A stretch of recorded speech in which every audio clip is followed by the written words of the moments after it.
Olá, segunda série. Vamos para a nossa aula dessa semana. A aula de hoje é sobre estequiometria. A gente vai precisar muito do conteúdo da semana passada, que foi o balanceamento de reações químicas. Vocês vão ver que não tem dificuldade nesse assunto, é um assunto bem legal, vocês vão adorar. Então vamos começar pela definição de estequiometria.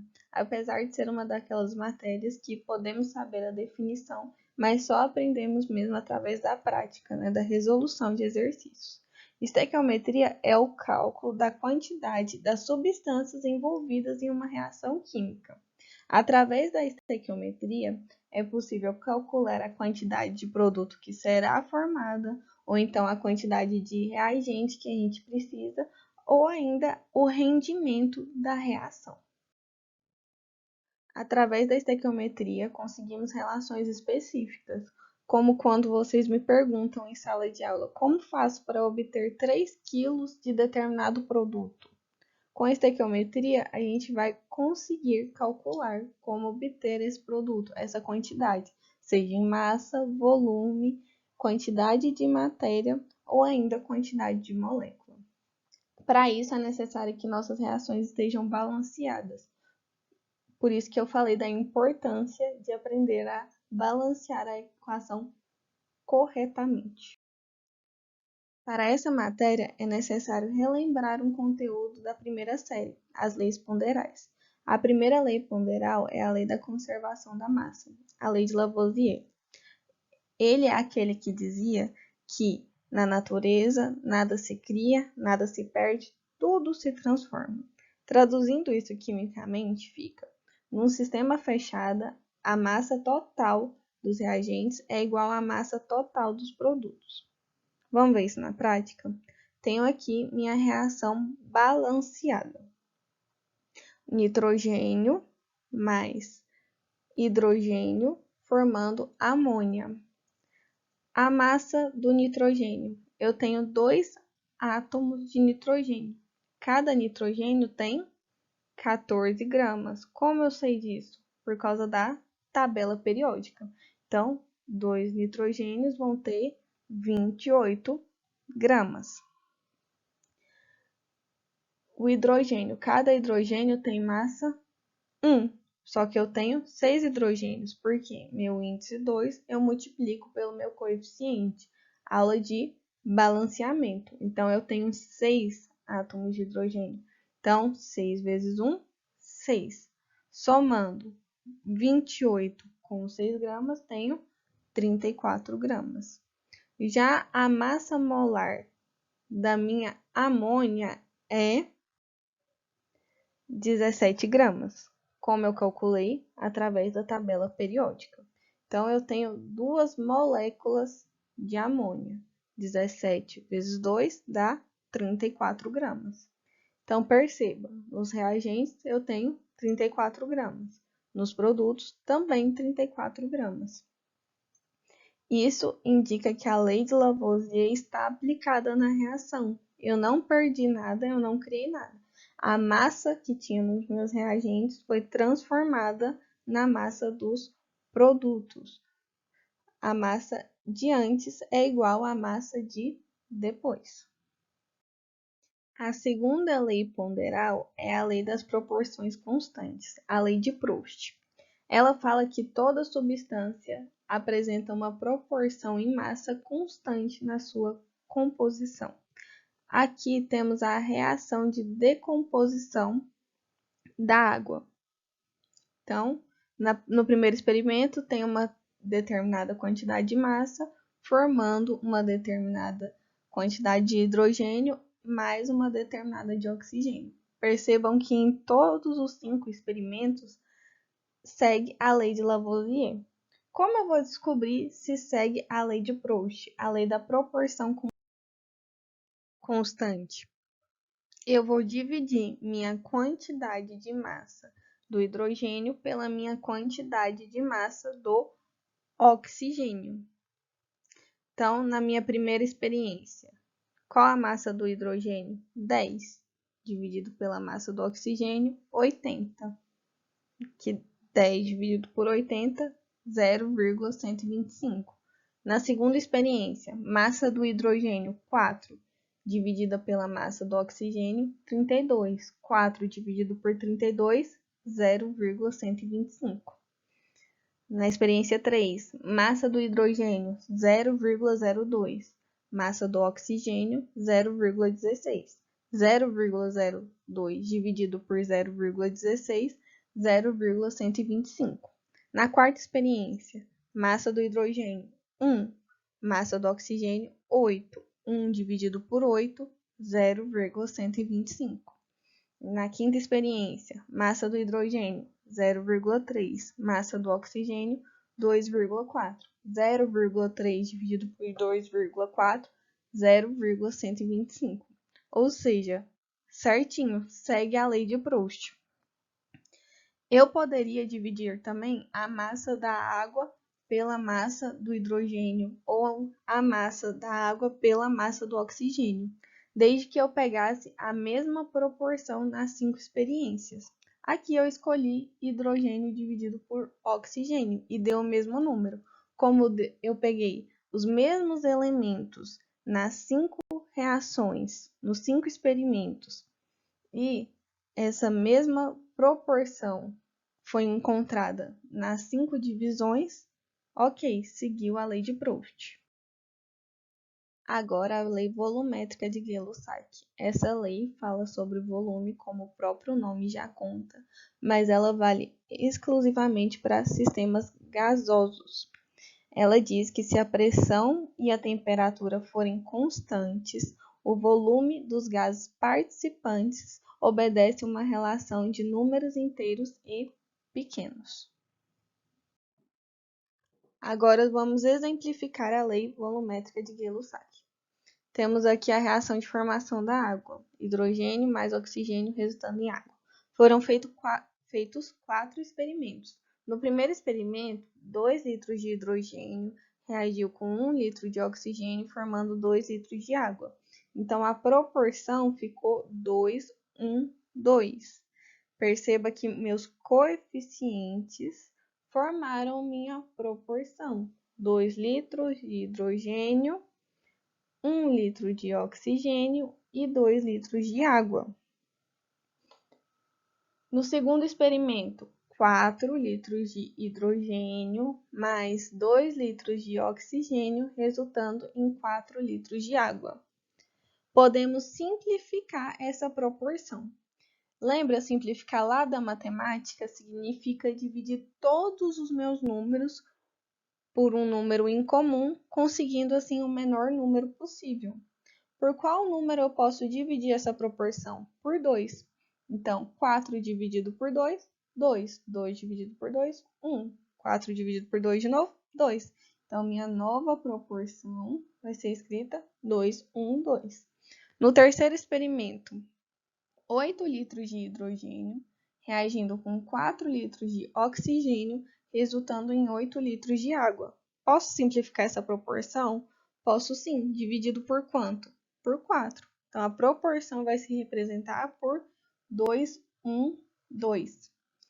E o quarto e último experimento sobre essa reação, 16 litros de hidrogênio reagindo com 8 litros de oxigênio, formando 16 litros de água. Minha proporção, 16, 8, 16. Posso dividir por um número para simplificar? Sim, por 8. 16 dividido por 8, 2. 8 dividido por 8, 1. 16 dividido por 8, 2. Então, observe que a proporção encontrada nos 4 experimentos é a mesma, 2, 1, 2.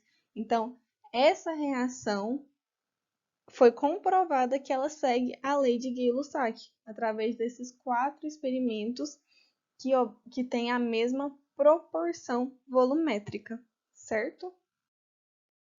Então, a partir de tudo que eu falei sobre estequiometria, sobre essas leis ponderais apresentadas, podemos perceber que estequiometria é uma relação. E essa relação, normalmente, é a ideia pedida sobre o produto formado ou a quantidade de reagente para esse produto ser formado. O cálculo também pode envolver outras variáveis, como quantidade de matéria, número de mol, volume, quantidade de moléculas ou a própria massa relacionada a tudo isso. Para fazer a relação pedida na estequiometria, eu tenho que entender algumas coisas. Se no meu enunciado estiver pedindo a relação entre mol e volume, eu vou lembrar que 1 mol é igual a 22,4 litros. Isso na CNTP. O que é CNTP? 0 graus Celsius e 1 atm. Então, se ele estiver obedecendo essas condições, 1 mol vai equivaler, ele vai se relacionar a 22,4 litros. Mas agora, se no enunciado falar em massa molar, eu calculo com a ajuda da tabela periódica. Então, se falar em gramas, eu vou relacionar mol com massa molar através da tabela periódica.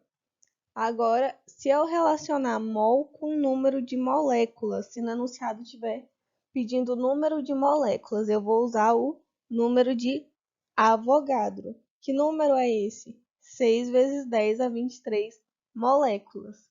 Então, vamos lá de novo? Se o enunciado falar em volume, 1 mol igual a 22,4 litros.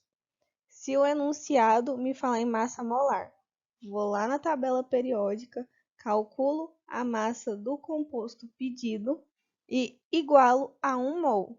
Agora, se falar em moléculas, cada mol tem 6 vezes 10 a 23 moléculas. Que número é esse? O número de Avogadro.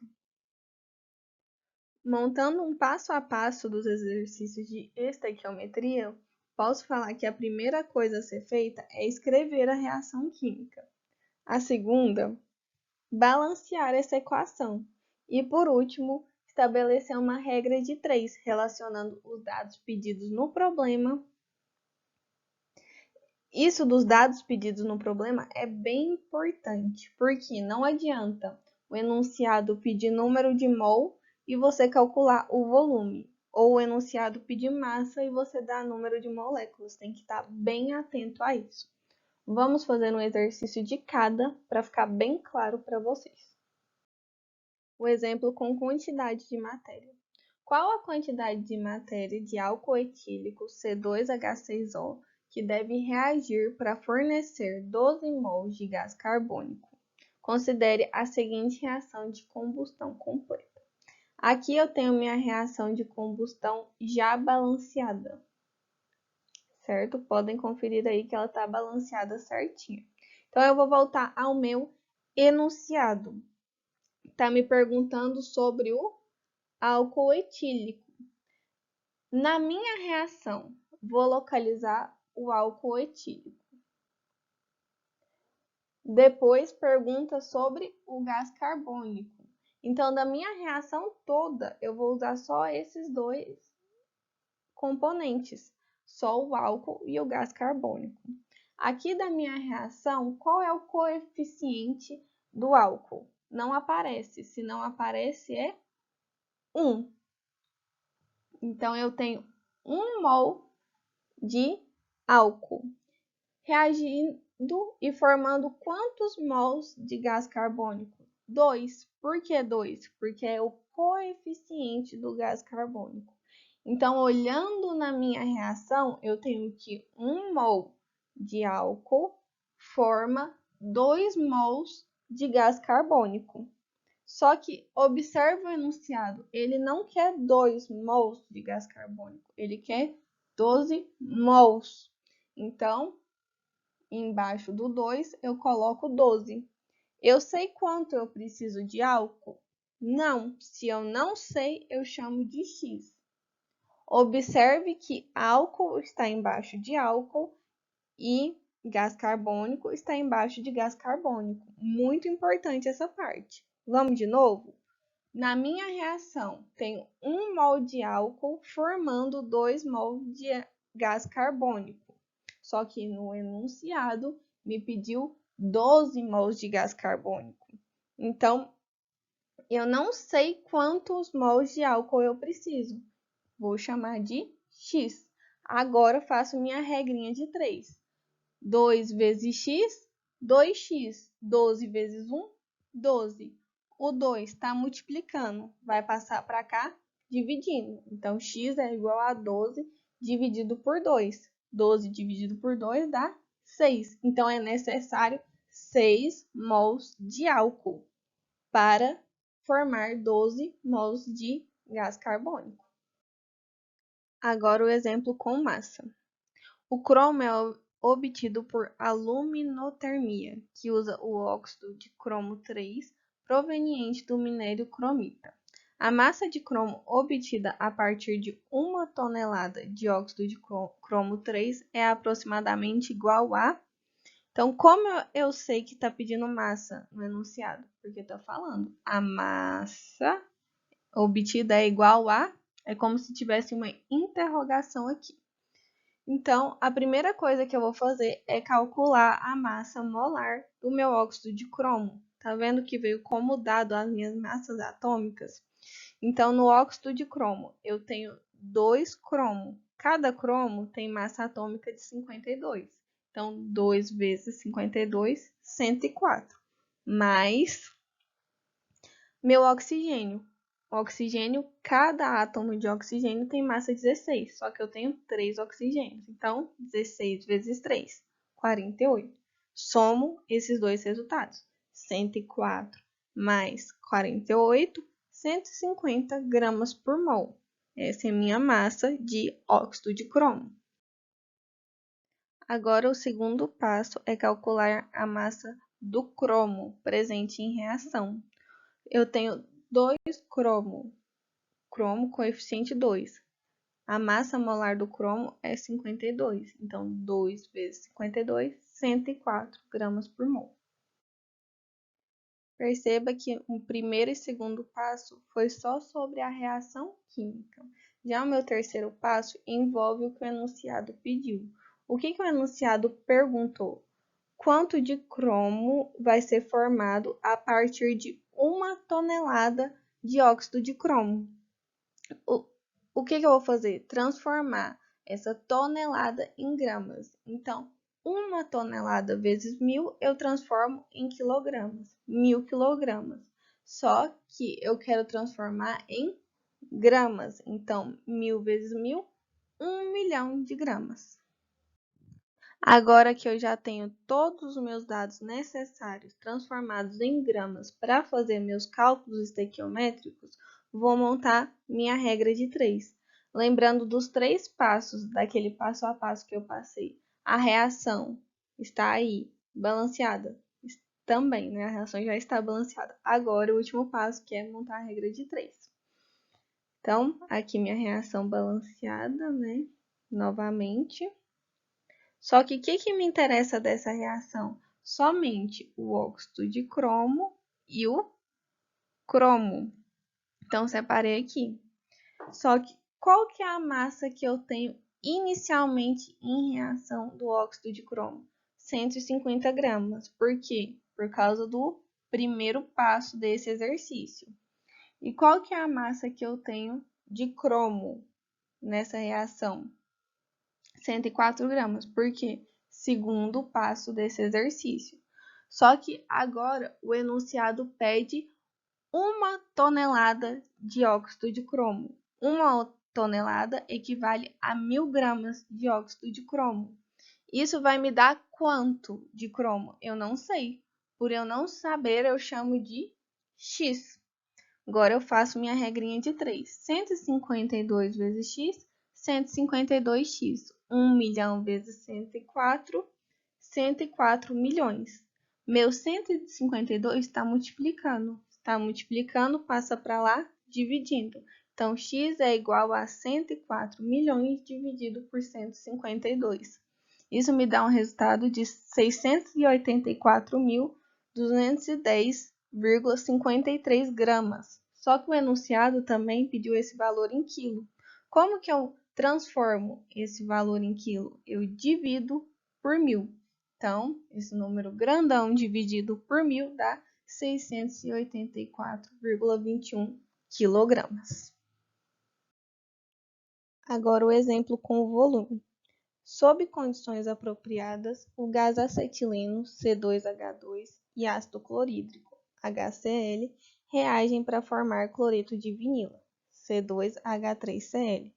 Essa substância é usada para produzir policloreto de vinila, PVC, plástico, e foi considerada recentemente carcinogênica.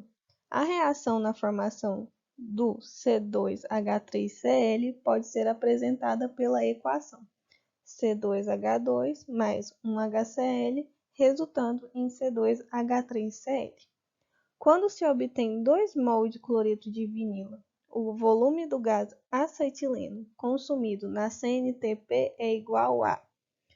Perceba que a primeira parte da resolução eu já tenho pronta. Qual que é a primeira parte? Montar minha reação química. O enunciado já me deu pronto. A segunda parte é balancear a equação. Essa parte, o enunciado também foi bonzinho, já me deu balanceado. Agora eu vou para a terceira parte, a parte final, que é montar minha regra de 3 e resolver o problema. Então, aqui eu tenho minha reação. No enunciado, disse que eu produzo o C2H3Cl, o PVC, e a pergunta é sobre ele. Quantos mols de PVC é produzido nessa reação? Apenas um. No começo da aula, eu falei que cada mol ocupa um volume de 22,4 litros na CNTP. Então, 1 mol equivale a 22,4 litros. Só que eu não tenho 1 mol, eu tenho 2. Por quê? Por causa do enunciado. O enunciado me perguntou sobre 2 mols. Então, 2 mols eu não sei. Se eu não sei, eu chamo de X. Regrinha de 3. 1 vezes X, X. 2 vezes 22,4, 44,8 litros. E agora, por último, mas não menos importante, o exemplo com o número de moléculas. Para eliminar o dióxido de carbono, CO2, da atmosfera das naves espaciais, são utilizados recipientes com hidróxido de lítio, LiOH, adaptados à ventilação. A equação da reação entre essas substâncias está representada a seguir. CO2 mais 2LiOH, formando Li2CO3 mais água. Considerando uma massa de LiOH de 100 gramas, o número de moléculas de CO2 que pode ser eliminado através da atmosfera das naves é de aproximadamente, e trouxe como dado a constante de Avogadro, que é aquele número, 6 vezes 10 a 23 mol. Então, lembrando do nosso passo a passo dos exercícios de cálculo estequiométrico. Primeira coisa, reação química, certo. Segundo, balancear a reação química, ela já está balanceada. Agora, vamos para a nossa regra de 3.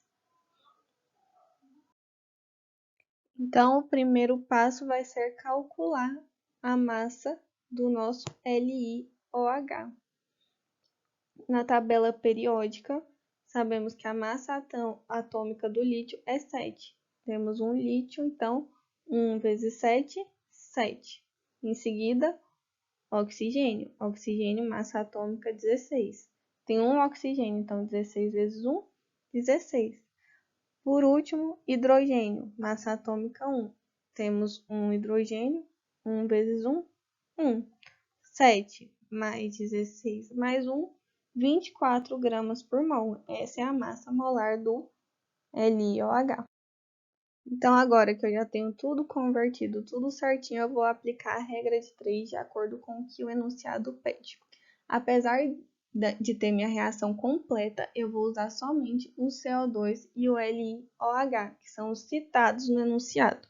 Na reação, me dá a seguinte relação.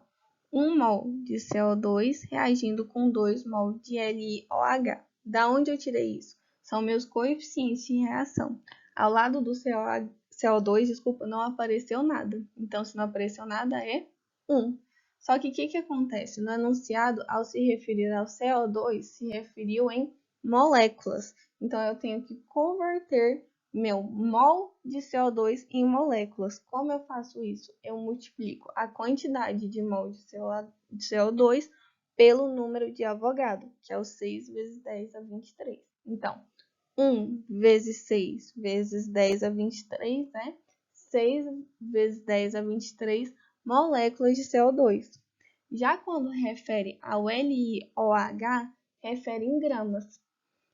Eu calculei no primeiro passo que cada mol de LiOH tem 24 gramas, mas eu não tenho 1 mol, eu tenho 2 mols. Então, 24 vezes 2 grama de LiOH. No enunciado, me pergunta quantas moléculas de CO2 tem em 100 gramas de lítio. Aí que eu vou montar minha regra de 3. Embaixo do LiOH vai 100 gramas. Por quê? Se está no enunciado. E X moléculas porque eu não sei. Eu quero saber, eu quero descobrir. Então, agora, regra de 3, facinha. 2 vezes 24 vezes X, 48X. 100 vezes 6 vezes 10 a 23. 600 vezes 10 a 23. O 48 está multiplicando, vai passar para lá dividindo. Então, vai ficar 600 vezes 10 a 23 dividido por 48. Primeiro divido o 600 por 48, sem mexer na minha potência de 10. Isso vai me dar 12,5. Por quê? 600 dividido por 48, 12,5 vezes 10 a 23. Aqui está certo, só que não está em notação científica. Passando para a notação científica, eu vou andar com a vírgula do meu 12,5 para esquerda.